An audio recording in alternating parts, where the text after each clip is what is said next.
Okay, so you want to be smarter, but you don't know how to do it. You've never been to college and don't have time to start now. So, what do you do?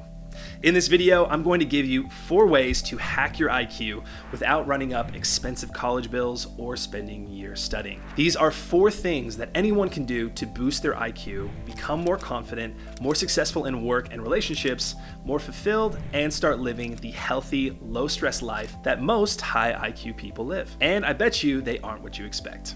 One of the most obvious ways to boost your IQ and become smarter is by studying and learning new things. But you don't have to spend years in college to do that. Instead, you can dust off your old library card and get reading. So, can you literally grow your brain? Yes, by reading.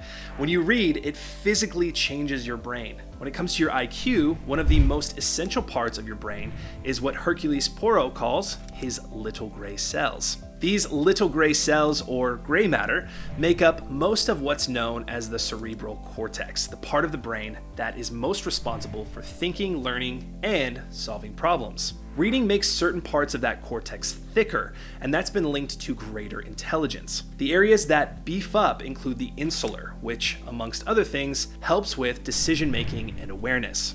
It also thickens the frontal opercular cortex, which helps with language and thinking processes, especially how good you are at tasks and spotting errors. And the lateral temporal cortex, which has been linked to language comprehension, knowledge retention, and how good we are to understanding of the world around us, also known as action perception. Now, it also beefs up the parts that help us with sight and sound.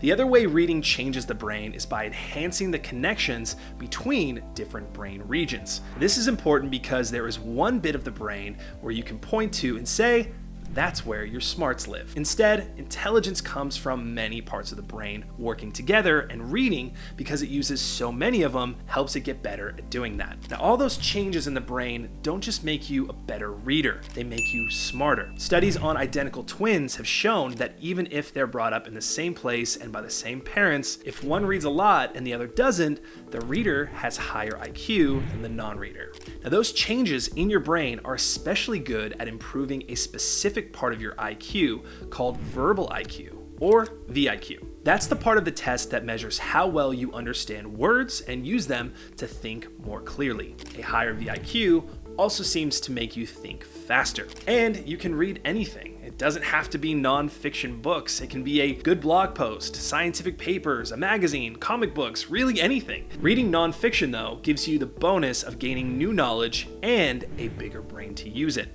But reading isn't the only way to rewire your mind. It's been proven by science that learning to play an instrument not only makes you 100% cooler, but it can improve your IQ. It doesn't have to be guitar. Anything will do.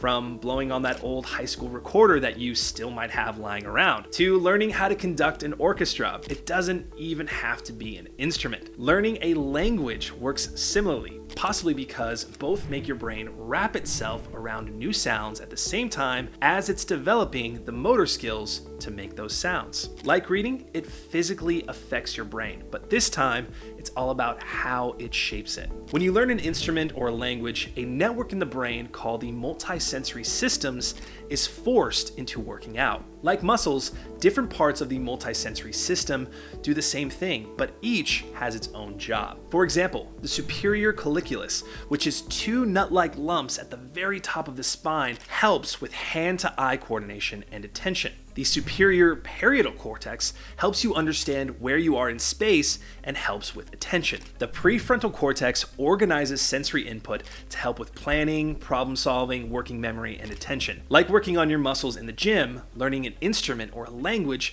makes those parts work out hard, making them change and get stronger, fitter, and faster.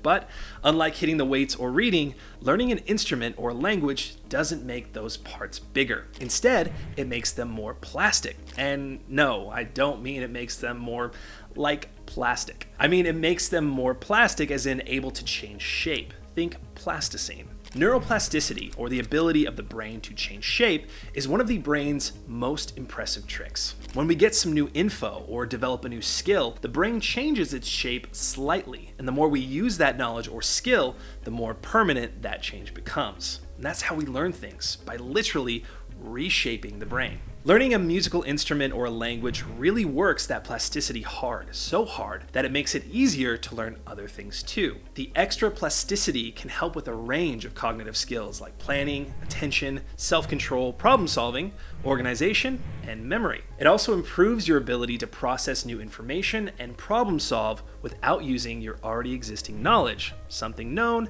as fluid cognition. We know this because kids who learn an instrument or language tend to score better on IQ tests than those who don't, and they do better academically. Language and music students also have much better VIQs. They are better at remembering things and using what they remember, something known as working memory. Both music and languages train the phonological loop, a part of the brain that stores verbal and auditory information. But here's the best bit. You don't have to be a kid to start learning a language or rocking out. It's true that you have a much more plastic brain when you're younger, but despite what you might have heard, you never lose it completely. And it's as much about the effort as the result anyway. You don't have to be the next Eddie Van Halen or able to translate Jean-Paul Sartre from French. As long as you practice consistently, the effort will boost your IQ. But it's not just using the brain gym and pumping those neurons that can help you improve your IQ.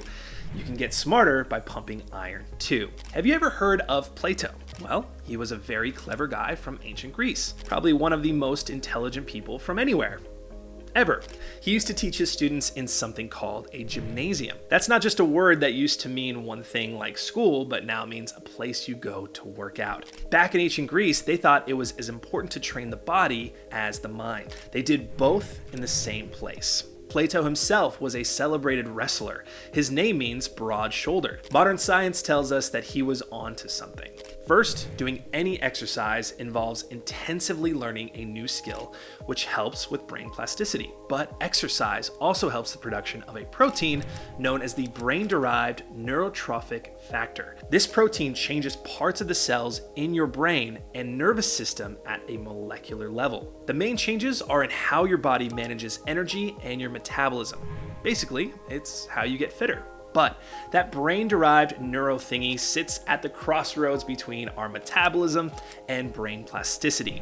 Hence, it also makes the brain more plastic and able to learn new stuff. That means that getting fitter improves your ability to retain information and your reaction time. It can also help with depression and anxiety. Getting fit is especially good for the brain if you're a little older, as it's been known to work best on people over 50. So, if you're middle-aged and you want to boost your brain power, it's not a bad idea to slip on some running shoes and go for a jog from time to time.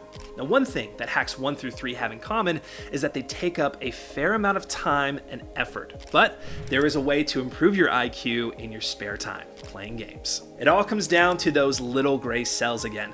Playing games has been shown to improve the gray matter in parts of your brain that have a lot to do with intelligence, including the hippocampus, which processes various types of memory. The posterior and anterior cingulate, which have been linked to attention, decision-making, and language skills. And the middle frontal gyrus, which helps with literacy, retaining information, and decision-making. Any game will do, as they all involve learning a new skill that will always make you smarter. But certain kinds of games are particularly excellent for boosting your IQ. Puzzles will help with attention and visual spatial intelligence, or how well you can manipulate shapes, colors, and patterns, which is a big part of any IQ test, as is logical mathematical intelligence. Video games are also good for the brain, boosting our old friend, fluid reasoning. Now that makes sense. How often do you have to work something out from scratch in Fortnite? Every 5 minutes or so, right? It's quite a workout. Now, the best of all are brain training games. These have been shown to improve cognitive skills from reaction time to logical reasoning to memory to concentration. Playing games is a great, quick way to boost your IQ, and I have just the place to do it. We are CerebrumIQ, and if you click the link below and go to CerebrumIQ.com, you'll find access to all sorts of games to help boost your brain, supercharge your smarts, and increase your intelligence. And don't forget to check out this channel for more tips on how you can become the smartest person in any room. Thank you for watching.